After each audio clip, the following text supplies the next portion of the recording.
Laptop కొనాలా లేదా desktop కొనాలా? ల్యాప్టాప్ ఇంకా డెస్క్టాప్ కొనే వాళ్ళకి కన్ఫ్యూషన్ అనేది ఉంటుంది, ల్యాప్టాప్ కొనాలా లేదా డెస్క్టాప్ కొనాలా అనేసి. సో ఇవాళ వీడియోలో మనము ల్యాప్టాప్ ఇంకా డెస్క్టాప్ మధ్యలో ఉన్న డిఫరెన్సెస్ ఏమిటి, ఏది కొంటే బెస్ట్, ఏ పర్పస్కి ఏది కొనాలి అనే దాని గురించి మనం ఈ వీడియోలో తెలుసుకుందాము. So hello friends, welcome to our YouTube channel Imran Telugu tutor. ముందుగా మనం ఎడ్యుకేషన్ పర్పస్ కానీ లేదా వర్క్ పర్పస్గా లేదంటే ఎంటర్టైన్మెంట్ పర్పస్గా మనం ఏం చేస్తుంటాం, ల్యాప్టాప్ లేదా డెస్క్టాప్ని కొంటూ ఉంటాము. అయితే ల్యాప్టాప్ కొనే వాళ్ళకి కన్ఫ్యూజన్ ఉంటుంది, అరే డెస్క్టాప్ తీసుకుంటే మంచిదేమో, లేదా డెస్క్టాప్ కొనే వాళ్ళకి కన్ఫ్యూజన్ ఉంటుంది, ల్యాప్టాప్ కొంటే మంచిదేమో. కాకపోతే ఇక్కడ చూడండి, ఇది డిపెండ్స్ అనమాట సిచ్యువేషన్ని బట్టి. ఆఫీస్ వర్క్ చేసే వాళ్ళకైతే ఇంకా వాళ్ళు డెస్క్టాప్ని మోసుకొని పోలేము కాబట్టి మనం ల్యాప్టాపే కొనాల్సి ఉంటుంది ఖచ్చితంగా. ఇంకా ఇంట్లోనే ఉండి వర్క్ చేసే వాళ్ళకి బెటర్ ఆప్షన్ ఏంటంటే డెస్క్టాప్ కొనుక్కోవడమే బెటర్ ఆప్షన్. ఎందుకంటే ఇది ఒకే చోట స్థిరంగా ఉంటుంది, ఇంకా ఇది కాస్ట్ ఎఫిషియెంట్గా ఉంటుంది, ఇంకా ల్యాప్టాప్లో పోలిస్తే దీని లైఫ్ స్పాన్ కూడా ఎక్కువ ఉంటుంది అనమాట. ఇంకా చూసినట్లయితే ఇక్కడ ల్యాప్టాప్ ఇంకా డెస్క్టాప్కి మధ్య గల పెద్ద డిఫరెన్సెస్ ఏమేమి ఉన్నాయో తెలుసుకుందాము. సో ఇక్కడ ల్యాప్టాప్ అయితే మనకి అసెంబుల్ చేసేదానికి అవకాశం అనేది ఉండదు. అసెంబుల్ అంటే ఏమిటి, మనము తనిగా పార్ట్స్ తీసుకొని వేరే కంపెనీ పార్ట్స్ తీసుకొని మనకి కావాల్సినట్టు కాన్ఫిగరేషన్ చేసుకోవడానికి ఇక్కడ ల్యాప్టాప్లో పాసిబిలిటీ అనేది ఉండదు అనమాట. అదే కనుక డెస్క్టాప్ తీసుకున్నట్లయితే ఇక్కడ మనకు ఏ విధంగా మనకు కావాలో, ఇప్పుడు సపోజ్ అనుకోండి యూట్యూబర్స్ ఉన్నారు, గేమింగ్ కోసం వచ్చేసి వాడుతూ ఉంటారు, లేదా ఫోటో స్టూడియో వాళ్ళు ఉన్నారు, వాళ్ళు వీడియో ఎడిటింగ్ కోసం వాడుతూ ఉంటారు. అంటే డిఫరెంట్ వర్క్ కోసం డిఫరెంట్ కాన్ఫిగరేషన్తో మనము డెస్క్టాప్స్ అనేది తనిగా పార్ట్స్ తీసుకొని అన్నిటినీ అసెంబుల్ చేసి ఒక డెస్క్టాప్ అనేది తయారు చేసుకోవచ్చు. కానీ ల్యాప్టాప్లో ఆప్షన్ ఉండదు. ఇంకా చూసినట్లయితే మనం అసెంబుల్ చేసుకున్నప్పుడు ప్రైస్ డిఫరెన్సెస్ కూడా వస్తాయన్నమాట. ల్యాప్టాప్లో మీరు డెస్క్టాప్కి వచ్చే కాన్ఫిగరేషన్తో ల్యాప్టాప్లో కొనాలంటే ల్యాప్టాప్ యొక్క ప్రైస్ వచ్చేసి ఎప్పుడు హై ఎండే ఉంటుంది, ఇంకా డెస్క్టాప్ కాస్ట్ వచ్చేసి దానికంటే తక్కువ ఉంటుంది అనమాట. ఎందుకంటే మనం ఇక్కడ అసెంబుల్ చేయడానికి తనిగా పార్ట్స్ తీసుకొని అసెంబుల్ చేసుకుంటాం కాబట్టి తనిగా ఒక్కొక్క పార్ట్ది ఒక్కొక్క ప్రైస్ ఉంటుంది. ఆ ప్రైస్ని బట్టి మనకేమవుతుందంటే కాస్ట్ తగ్గిపోతుంది. అదే ల్యాప్టాప్లో అనుకోండి, అది ఆల్రెడీ అసెంబుల్ అయ్యి వస్తుంది. కంపెనీ మ్యానుఫ్యాక్చరింగ్ చేసినప్పుడే వాళ్ళ ఇష్టానుసారంగా వాళ్ళు ఏం చేస్తారు, కాన్ఫిగరేషన్ చేసి మనకి ల్యాప్టాప్ ఇస్తారు కాబట్టి అది కాస్ట్ అనేది ఎక్కువ ఉంటుంది. డెస్క్టాప్లో అలా కాదు, మనం ఇష్టం వచ్చినట్టు పార్ట్స్ తీసుకొని దాన్ని అసెంబుల్ చేసుకునే అవకాశం ఉంటుంది. ఇంకా పార్ట్స్ తనిగా తీసుకున్నప్పుడు ప్రతి పార్ట్ యొక్క కాస్ట్ వచ్చేసి ఇండివిజువల్గా ఉంటుంది కాబట్టి దాని కాస్ట్ తక్కువ ఉంటుంది. ఇంకా లైఫ్ స్పాన్ చూసినట్లయితే ఇక్కడ ల్యాప్టాప్ వచ్చేసి మనకి బ్యాటరీతో వస్తుంది. ఇంకా బ్యాటరీ లేకుండా మనం డైరెక్ట్గా పవర్ ప్లగ్-ఇన్ చేసుకొని వాడుకోవచ్చు కూడా. కాకపోతే బయటకు తీసుకెళ్ళినప్పుడు మనకు కంపల్సరీగా బ్యాటరీ కావాలి. ఇంకా డైరెక్ట్గా మీరు కనుక ఎక్కువసేపు పవర్లో ప్లగ్-ఇన్ చేసుకొని ల్యాప్టాప్ని వాడుతున్నట్లయితే కూడా ఇది హీట్ ఎక్కువ అయ్యే ఛాన్సెస్ ఉంటుంది. ఇంకా ల్యాప్టాప్ అనేది తొందరగా పాడైపోయే అవకాశం కూడా ఉంటుంది. డెస్క్టాప్లో అలా కాదు, డెస్క్టాప్ వచ్చేసి దీంట్లో పార్ట్స్ అనేవి పెద్దగా ఉంటాయి.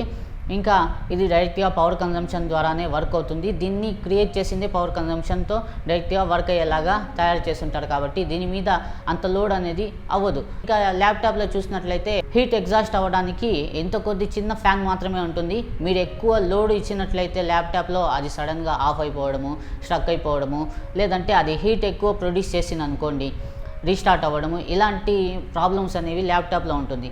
ఎందుకంటే ఇక్కడ హీట్ బయటకు వెళ్ళడానికి ఛాన్స్ అనేది చాలా తక్కువ ఉంటుంది. దీని కింద వచ్చేసి కూలింగ్ ప్యాడ్స్ పెడుతూ ఉంటారు, కూలింగ్ ఫ్యాన్స్ పెడుతూ ఉంటారు ల్యాప్టాప్లో నుంచి హీట్ ఎగ్జాస్ట్ అవ్వడానికి. అప్పటికీ కూడా ల్యాప్టాప్లో ప్రాబ్లం ఉండనే ఉంటుంది. అదే డెస్క్టాప్లో చూసినట్లయితే వెంటిలేషన్ కోసము మనకి పెద్ద క్యాబినెట్ ఉంటుంది.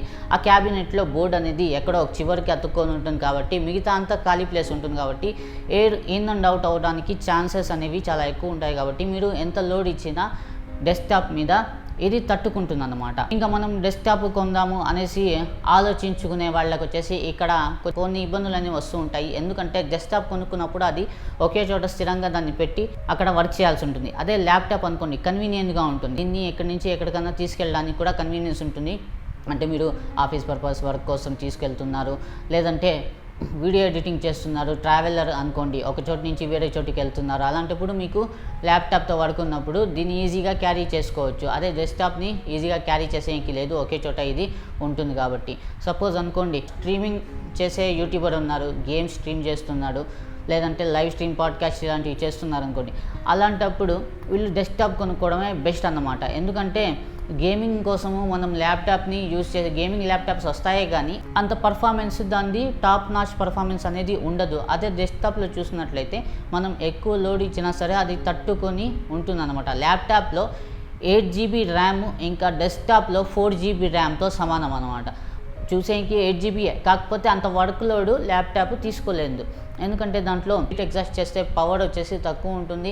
ఇంకా దీంట్లో ఉండే చిప్స్ కానీ మైక్రో చిప్స్ కానీ చాలా చిన్నవిగా బిల్డ్ చేస్తుంటారు కాబట్టి ఇది అంత లోడ్ని భరించలేదన్నమాట. అదే మన డెస్క్టాప్లో చూసినట్లయితే దీని మీద ఎంత లోడ్ ఇచ్చినా సరే ఇది తట్టుకుంటుంది. ఎందుకంటే కాంపోనెంట్స్ అన్నీ పెద్ద పెద్దగా ఉంటాయి. దీంట్లో హీట్ ఎగ్జాస్ట్ అవ్వడానికి కూడా మనకి కూలింగ్ ఫ్యాన్స్ అనేవి పెద్ద పెద్దగా ఉంటాయి. ఇంకా వెంటిలేషన్ కూడా బాగుంటుంది డెస్క్టాప్ యొక్క క్యాబినెట్లో. కాబట్టి ఈ డెస్క్టాప్ అనేది పర్ఫార్మెన్స్ బాగా ఇస్తుంది. ఇంకా ఇక్కడ చూసినట్లయితే ల్యాప్టాప్ వచ్చేసి తొందరగా పాడైపోతాయి కూడా. అంటే ల్యాప్టాప్ వచ్చేసి మనం వాడకాన్ని బట్టి అది దాని లైఫ్ స్పాన్ ఉంటుంది. మీరు ఎక్కువగా వాడుతూ ఉన్నారు, హెవీగా యూసేజ్ ఉందనుకోండి, అది చాలా తొందరగా పాడైపోయే అవకాశం ఉంటుంది. ఇంకా దీంట్లో ప్రాబ్లమ్స్ కూడా ఎక్కువగా వస్తూ ఉంటాయి. అయితే దీన్ని రిపేర్ చేయాలన్నా మీకు సపోజ్ అనుకోండి ఏదైనా పెద్ద కాంపోనెంట్ వెళ్ళిపోతే మీకు అది తనిగా దొరకదన్నమాట, అంత ఈజీగా దొరకదు. దాన్ని రిపేర్ చేయాలన్నా పెద్ద తలనొప్పి. అదే కనుక డెస్క్టాప్ తీసుకున్నట్లయితే దీంట్లో కాంపోనెంట్స్ వెళ్ళిపోయినా మీరే వీడియోస్ చూసి యూట్యూబ్లో ఈజీగా రిపేర్ అనేది చేసుకోవచ్చు. ఎందుకంటే కాంపోనెంట్స్ అన్నీ పెద్దగా ఉంటాయి, ఈజీగా మార్కెట్లో అవైలబుల్గా ఉంటాయి. ఇంకా దీని కాస్ట్ కూడా చాలా తక్కువగా ఉంటుంది అనమాట. సపోజ్ ర్యామే అనుకోండి, ర్యామే పోయింది, ఆ ర్యామ్ తీసుకొని వచ్చి మీరు ఈజీగా ఇన్స్టాల్ చేసుకోవచ్చు డెస్క్టాప్లో. అదే ల్యాప్టాప్లో అనుకోండి దాన్ని మొత్తం ఇప్పేటప్పుడు స్క్రీన్ ఇరిగిపోయే ఛాన్సెస్ ఉంటుంది. ఇంకా ఏదో ఒక ప్రాబ్లం మీ చేతితో జరిగిపోయే ప్రాబ్లం ఉంటుంది. ఇంకా ల్యాప్టాప్ని రిపేర్ చేయించాలన్న బయటకు తీసుకెళ్ళి కాస్ట్ అనేది చాలా ఎక్కువ అవుతుంది. అదే డెస్క్టాప్ అనుకోండి మనకి కాస్ట్ అనేది అంత ఎక్కువ అవ్వదన్నమాట. సో ఈ విధంగా డెస్క్టాప్కి ల్యాప్టాప్కి మధ్య అడ్వాంటేజెస్ డిసడ్వాంటేజెస్ అనేవి ఉంటాయన్నమాట. ఇంకా ల్యాప్టాప్ కొనాలా డెస్క్టాప్ కొనాలా అని అడిగితే మీరు ఒక చోటు నుంచి వేరే చోటికి వెళ్తున్నారు, అలాంటప్పుడు మీకు ల్యాప్టాపే కావాల్సి ఉంటుంది. ఇంకా ఒకే చోట కూర్చొని మీరు వర్క్ చేస్తున్నట్లయితే డెస్క్టాప్ తీసుకోవడమే మంచి ఆప్షను. లేదు ర్యార్లీ ఎప్పుడైనా ఒకసారి మీరు పోతున్నారు బయటికి ల్యాప్టాప్ తీసుకొని అనుకున్నప్పుడు లో ఎండ్ కాన్ఫిగరేషన్ ఉండే ల్యాప్టాప్ని తీసుకోవడం మంచిది. ఎందుకంటే ఎక్కువ కాస్ట్ పెట్టి మనం ల్యాప్టాప్ కొన్నా దానికి ఏమిటంటే మనము 2 yearsకి ఒకసారి బ్యాటరీ చేంజ్ చేస్తూ ఉండాలి. ఇంకా దాంట్లో ఏమైనా ప్రాబ్లమ్స్ వస్తే దాన్ని రిపేర్ చేయించాలి. సో ల్యాప్టాప్లో మెయింటెనెన్స్ ఖర్చు అనేది ఎక్కువ ఉంటుంది. అదే డెస్క్టాప్లో మెయింటెనెన్స్ ఖర్చు చాలా తక్కువ ఉంటుంది అన్నమాట. సో అందుకనేసి దేని పర్పస్గా మీరు వాడుతున్నారు, లక్షల్లో ల్యాప్టాప్ 1,00,000 ఇంత రేంజ్లో ల్యాప్టాప్స్ తీసుకోవాల్సిన అవసరం లేదు. 30,000-40,000 వేల లోపే మనం ల్యాప్టాప్ తీసుకొని మనం వర్క్ కోసం యూజ్ చేసుకుంటే మంచిది. అదే కనుక మీరు వీడియో ఎడిటింగ్ చేయాలి లేదా గేమింగ్ కోసం స్ట్రీమింగ్ కోసం వాడుతున్నట్లయితే ఖచ్చితంగా మీరు డెస్క్టాప్ తీసుకోవడమే బెటర్ ఆప్షను. ల్యాప్టాప్ కోసం మీరు వెళ్ళొద్దు. ల్యాప్టాప్ కాస్ట్ ఎక్కువ. ₹1,00,000 ల్యాప్టాప్ అనుకోండి, సేమ్ కాన్ఫిగరేషన్తో 50-60 వేలలో మీకు డెస్క్టాప్ అనేది వచ్చేస్తుంది అనమాట. దీంట్లో గ్రాఫిక్స్ కూడా పర్ఫార్మెన్స్ బాగుంటుంది. మనకి ఎలా కావాలంటే అలా మనం మన సెటప్ని బిల్డ్ చేసుకోవచ్చు అన్నమాట, అసెంబుల్ చేసుకొని. సో ఈ పార్ట్స్ తనిగా తీసుకుని ఎప్పుడైతే మనం డెస్క్టాప్ని అసెంబుల్ చేసుకుంటామో చాలా కాస్ట్ ఎఫెక్టివ్గా ఉంటుంది. చాలా సంవత్సరాలు ఇది వర్క్ కూడా చేస్తున్నాను అనమాట. నా దగ్గర అయితే డెస్క్టాప్ ఉంది. డెస్క్టాప్ ఇది కొని కూడా 12 ఏళ్ళు అవుతుంది. ఇంతవరకు ఏం ప్రాబ్లం లేదు. ఆబ్వియస్లీ ఏమైనా చిన్న ప్రాబ్లమ్స్ వచ్చినా నేను చేసుకుంటాను. నేను ఒక కంప్యూటర్ హార్డ్వేర్ టెక్నీషియన్ని కాబట్టి నాకు అన్నీ తెలుసు, నేను చేసుకుంటాను.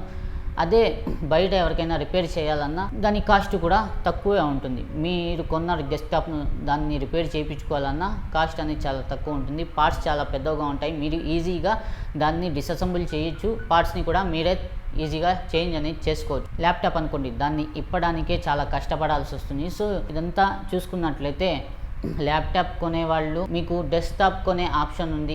మీరు డెస్క్టాప్ కొన్నా మీకు వర్క్ అయిపోతుంది అని అనుకుంటే ల్యాప్టాప్ని కొనకండి, అసలుకి డెస్క్టాప్నే కొనండి. ల్యాప్టాప్ కంటే డెస్క్టాపే బెటర్. ఇంకా ల్యాప్టాప్ కొనాలనుకుంటే అది మీ వర్క్ని బట్టి ఉంటుందన్నమాట. మీరు ల్యాప్టాప్ కొనాలంటే కొనుక్కోవచ్చు. సో చూసారు కదా ఈ విధంగా మనకి ల్యాప్టాప్కి ఇంకా డెస్క్టాప్కి మధ్య గల తేడాలు, ఇంకా అడ్వాంటేజెస్ డిసడ్వాంటేజెస్ అనేవి ఉంటాయి అనేసి. సో లక్షలు పెట్టి ల్యాప్టాప్ కొనకంటే వేలల్లో డెస్క్టాప్ కొనుక్కొని సెటప్ చేసుకోవడం చాలా మంచిదండి.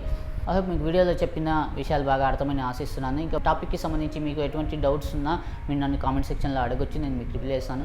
ఇంకా వీడియో నచ్చితే వీడియోని లైక్ చేయండి, షేర్ చేయండి. ఎటువంటి మరిన్ని latest informative tech related content చూడడానికి నా ఛానల్ ఇమ్రాన్ తెలుగు ట్యూటర్ని సబ్స్క్రైబ్ చేసుకొని బెల్ నోటిఫికేషన్ని కూడా ఆన్ చేసుకోండి. సో ఇవాళ వీడియోలో అయితే ఫ్రెండ్స్ కలుద్దాం నెక్స్ట్ వీడియోలో. అంతవరకు టేక్ కేర్ అండి, బాయ్.